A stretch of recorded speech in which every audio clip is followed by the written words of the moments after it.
Hello, everybody. This is God Mode, and this is the very first VOD review for Splinter Cell Chaos Theory Spy vs. Merc that I've done. So bear with me on this as we talk about the gameplay, and I pause the video to explain some things. And as we go through this, hopefully it'll give you a better understanding of the game and how to think about the game and how to be more competitive in this game. So, what you're seeing on this pause video right now is what some people would consider cheating, but this game has been around for nearly 20 years now, and this is more of a glitch than an exploit or cheat. And if you're trying to win, then you should be doing all of the things that you can that isn't actually cheating.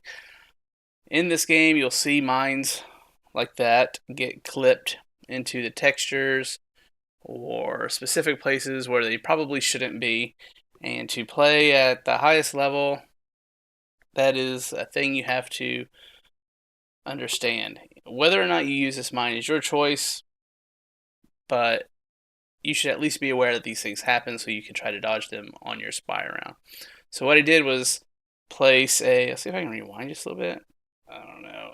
Yeah, so what I did here is you can see my reticle. You see the little center dot and how it's placed just slightly above the black line here. Um, that is where you have to place a proximity mine to get it to hide behind this texture. So I did just that. I placed the mine. You see, boom. And the model for the mine is largely hidden. You can still see this, the red indicator, the red flashing light. You still hear it beep, though some people will say that it's invisible and silent. That's not true. They just have not great audio, or they don't pay attention. It could be a number of things. And you can see this mine, from a distance if you know to look for it. But this is usually a pretty good mine against the average player and even some of the better players. A thing to think about when it comes to mines is they aren't always the best deterrent if you just set them and forget them.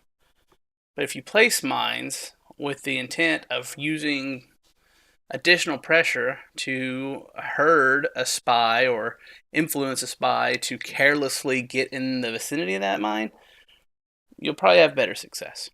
So anyway, let's move forward.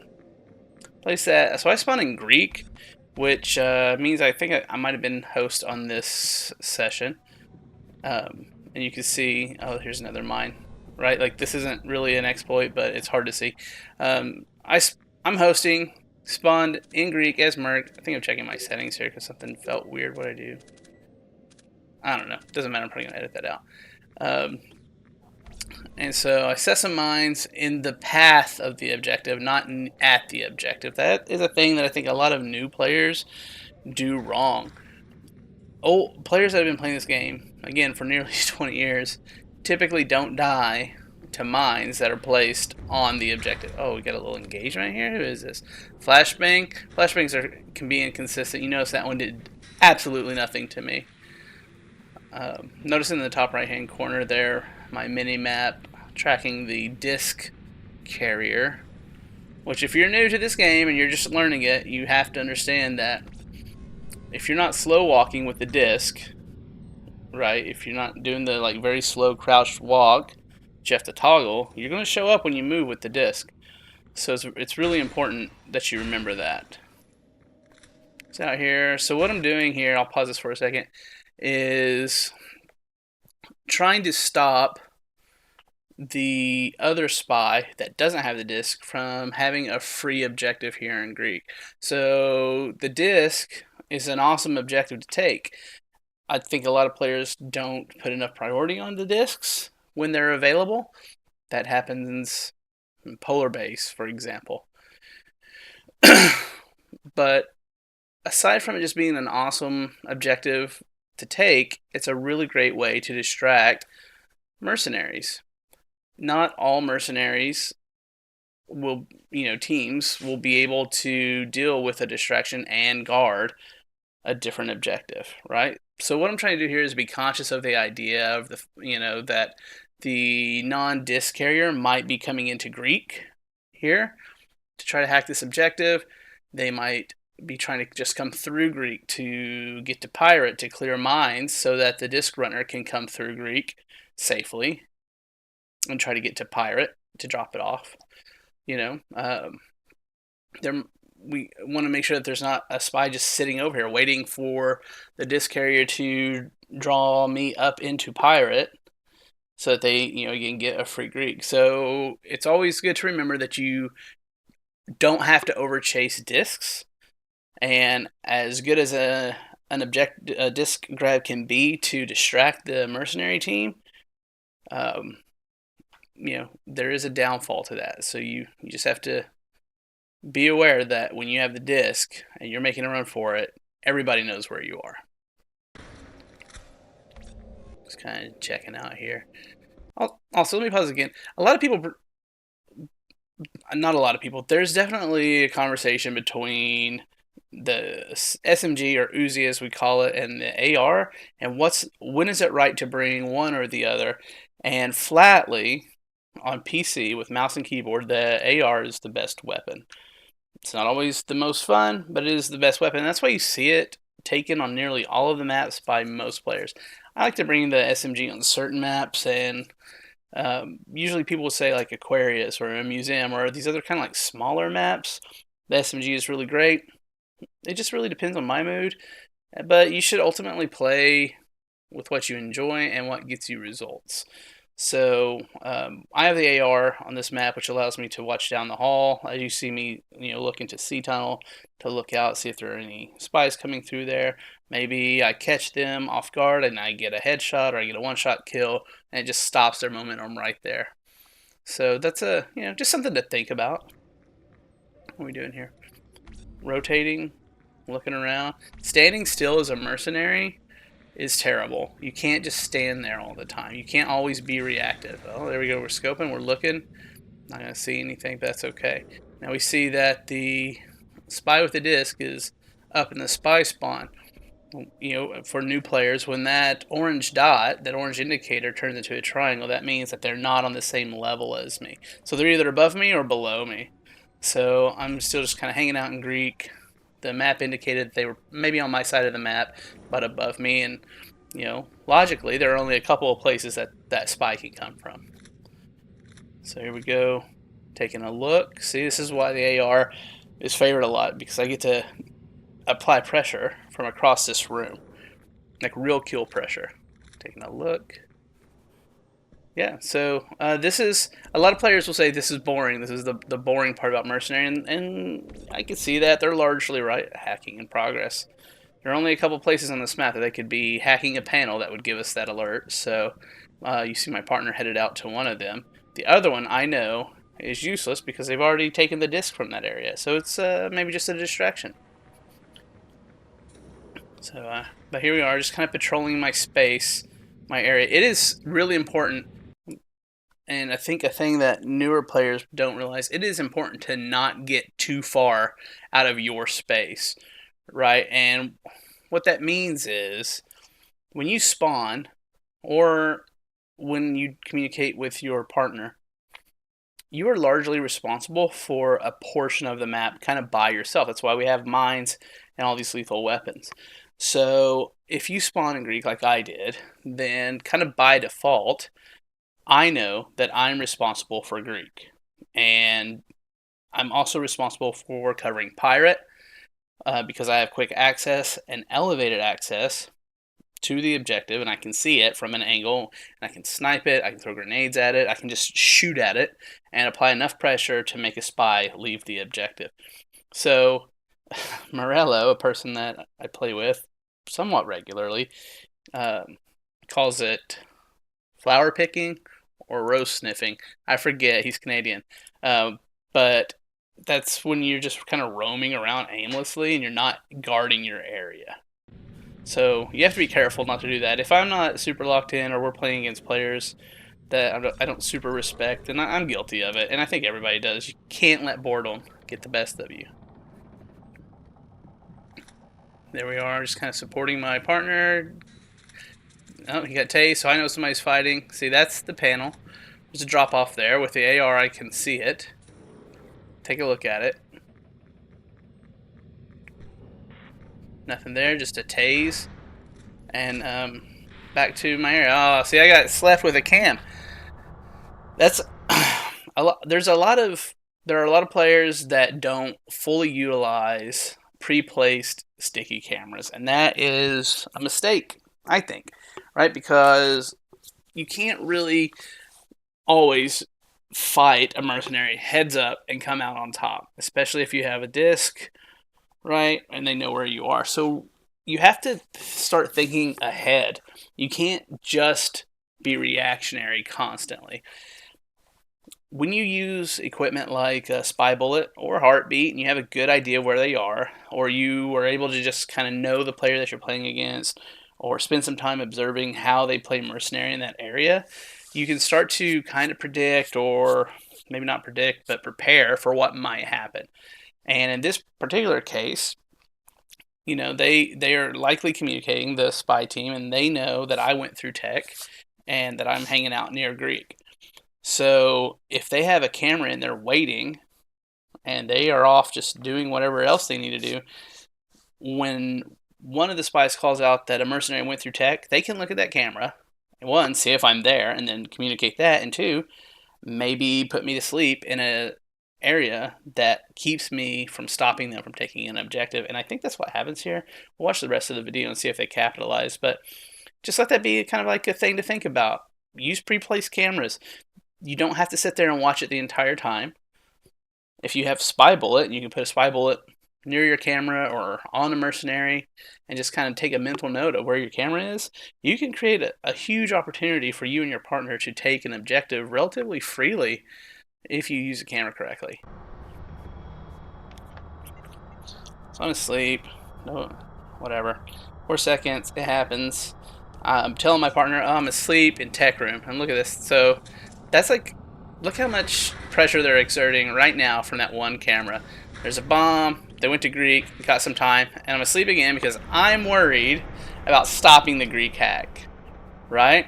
And by trying to nade that vent, I wasn't able to have my mask on, so I went to sleep. My partner killed one of them. You can see that the person in Greek probably ran to pirate and started applying pressure to that objective. And I can hear my teammate fighting them, so I'm just going to come to the top of pirate, take a look around and see. You know, my teammate's telling me, oh, they're going out to blue room, or I don't know exactly where they went. I can hear them rolling in the metal. By the way, let me pause here. Rolling an event when you don't have to will give your position away. I don't know if you guys heard it, but there's a metal on metal sound that happens. And if you don't have to roll through vents, you shouldn't do that. You are dead silent if you're crouched and not rolling. With today's modern headsets and the way that sound is on modern PCs, even if you roll and don't make the metal on metal sound, there's a good chance that good players are going to notice that sound in the vent and they're going to figure out where you're at. One of the complaints that I see, and I saw it recently in one of the Discord channels, was somebody talking about, I think so-and-so was cheating. They always knew where I was coming out in the vent, and then they would just kept sniping me. Well, if you're rolling in those vents or on floors unnecessarily, experienced players with a decent headset are probably going to hear that, and you're not being nearly as stealthy as you think you are. Patience, miss, hit him. Ooh, hit him with the roll. Should have been a headshot, whatever. So here we go, riding my mask, trying to avoid myself from being slept. Prayer nade, there he is, pressure. He's going to go up. So this is, you got to be real careful here. I've got my mask on, riding my motion. Use your motion. It's cheap for a reason. It's so good. If you start fighting a spy, especially after you've been tased the first time, turn your motion on. It's almost a wall hack, right? Because it'll track them for 2 seconds or something after you lose sight of them. All right, refill. get a reset because we killed both spies. And so now we're taking inventory of what objectives have been touched. We know that the terminals, they don't reset their progress, right? So now we have to start thinking about where are they going to pressure, what makes the most sense. Are they going to go back to Greek, Pirate? Will they try to get into tech and grab a disc, etc.? Sounds like Clay is out in the spawn trying to kill them, which is a legitimate tactic. A lot of people complain about getting spawn killed, but largely in Splinter Cell, spy spawns are protected, and there are multiple ways out. And I'll go back to what I said about the proximity mine. If you're trying to win, you should be doing everything you can within the rules to win. That's it. Morality goes out the window. Ethics go out the window. If you're not blatantly cheating, you're not using wall hacks, you're not using auto snipe or any of that stuff, and you're just trying to kill a spy before they get on the map, then I say that is fair game. And to the people that don't like when that happens to them, all I can tell them is to tighten up, try to get better, try to understand how to leave the spawn and how to break those lockdowns. It is possible. It's not easy, but you can outplay it. You can figure it out. So, alright, it seems as though he didn't kill anybody. Security failure. You can see they're coming here to Greek. I think both of them are here. Oh, yeah. They are. Hit my tilde key there. There's that mine. Nade to hurt the other dude, other player. And we lost Greek over it, but we got a kill. And that changes. Oh, here's the other dude. They should have died there. I'm just going to say it. That should have been a kill. But they're running away. They have to reset. We're going to get a reset. And honestly, taking Greek first is not a great objective. It opens up tech for spies and gives them easier access, but it also gives mercenaries faster travel across the map. So you should really think about that, especially on Aquarius, before you take Greek. Set some mines. That is actually not a very good mine, but we're not trying to solely kill a spy with that mine. We're trying to pressure them into it. And if they go to take Pirate, the idea is they will have... Oh, let's see. Man, I'm like running my mask out here. I got grabbed. The idea is to pressure them into the mine. Let's see. We're at 2 minutes, 43 seconds. The thing to remember as mercenary is time is on your side. We want to be the 8-kill juggernaut. We want to murder everybody. But you're not on a timer. Oh, there's a camera. I wonder if I get slept by again. You're not racing against the clock. The spies are. And the less time they have, the longer you make the game go, the more irrational their choices have to become because they don't have the luxury of time or patience. 2 objectives. Coming up on 2 minutes and 10 seconds. Hell yeah. We're in a pretty decent spot. Just have to be careful coming through. Yeah, click the mask on to check corners. What are you gonna do here? Another mine, right? Notice that this is placed kind of in an inconspicuous place. Oh yeah, there's a spy hanging around. And again, the idea is to pressure them into it or get them into a position where they can't think about the next 5 steps. They can only react to what I'm trying to do. It's an indicator that there's a spy above me or sound above me. Taking a look. Sometimes I watch these videos to see what I could do better, and I'll notice a spy hiding somewhere that I just completely did not see them, and during the game. So, boom, boom, boom, boom. Kind of patrolling tech. See if I can catch somebody sneaking through. Mine's still there. Camera's still there. Come around the back and just move and check. That was just kind of a pre-shot. You never know. Sometimes there's a spy just hanging out there waiting to cam you, and sometimes you just headshot them and go about your business. Sometimes it's better to be lucky than good. Patrolling. Again, we're not sitting still. We're not just standing in front of an objective waiting. We're trying to apply pressure. Look, we found the spy, and they tased me and they're gonna run away. I didn't kill them, but I have information about where they are now, and I'm telling my teammate, "Hey, he's here. He went out to this side. You know, am I gonna push him out? Am I just gonna stay here? No, I'm just gonna hang out. They've got 25 seconds. I don't think they can. I literally, mathematically, I don't think they can win. They can't. So we went back to lobby. Actually, I'm not host. Skater Girl is host. Yeah. See if we can kind of fast forward through this part because it's boring. This is us just, lobby time, whatever. A few minutes ends up being like a lot of minutes. Alright, spy. There we go. So, Aquarius is a map that I would largely consider figured out. Like, there are not a ton of new play patterns that you can utilize or kind of come up with on this map for the most part. Creative spy players will figure it out, and sometimes the best play is to not do anything. I'm just sitting here gathering information for my teammate. You can see that my teammate has done some information gathering. They got the other mercenary on spy bullet, checking those thermals. You can see the orange dot coming, and I'm just trying to create some pressure here, and I'm just getting wrecked. That happens. But yeah, sometimes it's better to just spend a little bit of time gathering information. You don't always have to be super ninja assassin. Sometimes it's better to just sit and watch and figure out what's happening. So, yeah.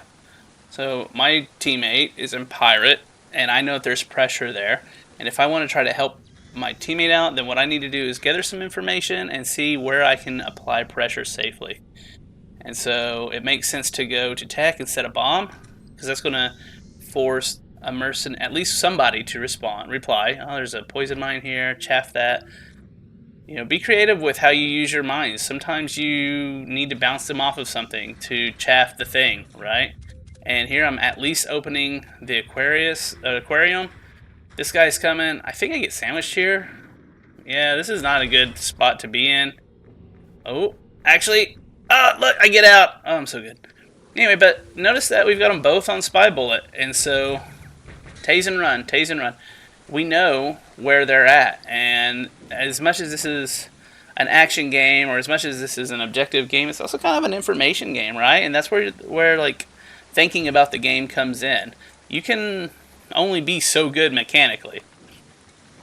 The mechanics of this game, I feel, are not that difficult. Once you understand and kind of master them or learn them, what else can you do? You can be smarter, or you can think about the game differently than your team. Oh, that was a mistake. But that's okay, because I'm just trying to catch somebody out here slipping, provide pressure so my teammate with the disc can get to the drop-off. I'm just doing everything I can to make this mercenary's life terrible, and I get murdered by the host for it. Teammate is, see, being patient, tase and run, tase and run, tase and run. And keep in mind that Clay is in England. He's playing on like 100 and something ping, if not higher.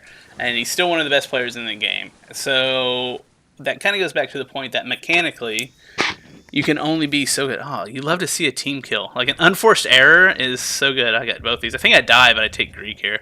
And that's fine. Trying to look. Oh, made a mistake. Hit it. Yeah, whatever. Run through it. We're dead now anyway. Boom.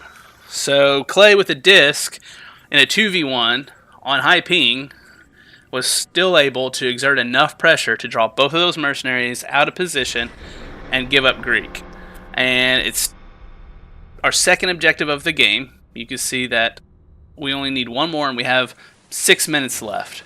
We're in a really good spot despite me being on my last life.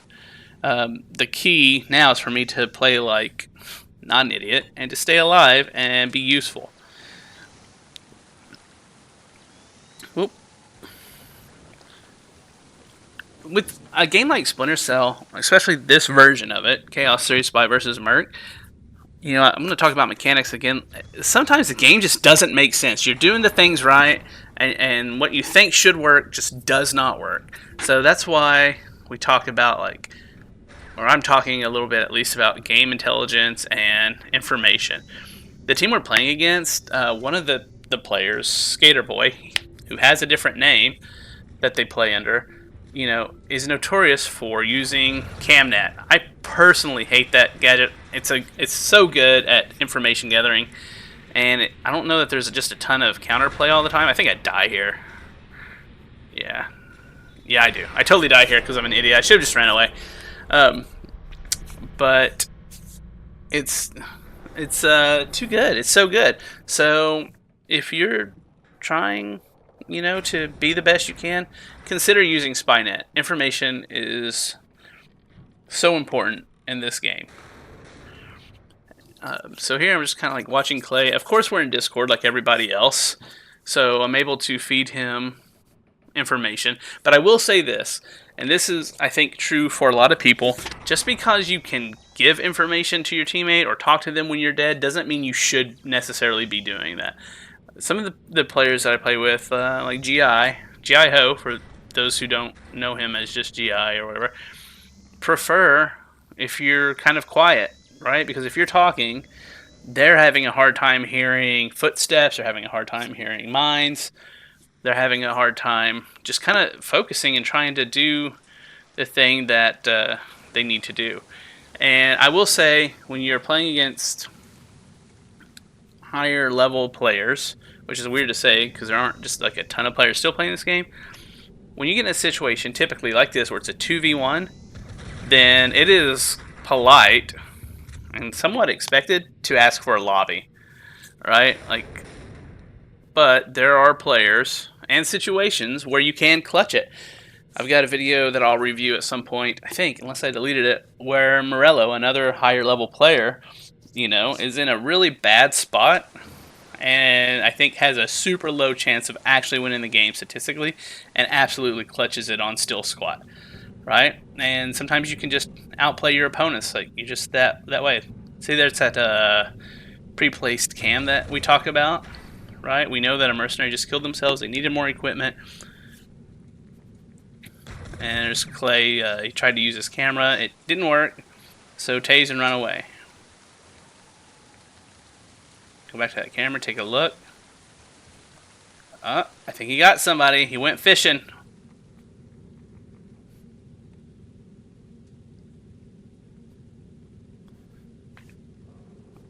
I should have done a better job of using my perspective. I didn't know that I was going to be reviewing videos.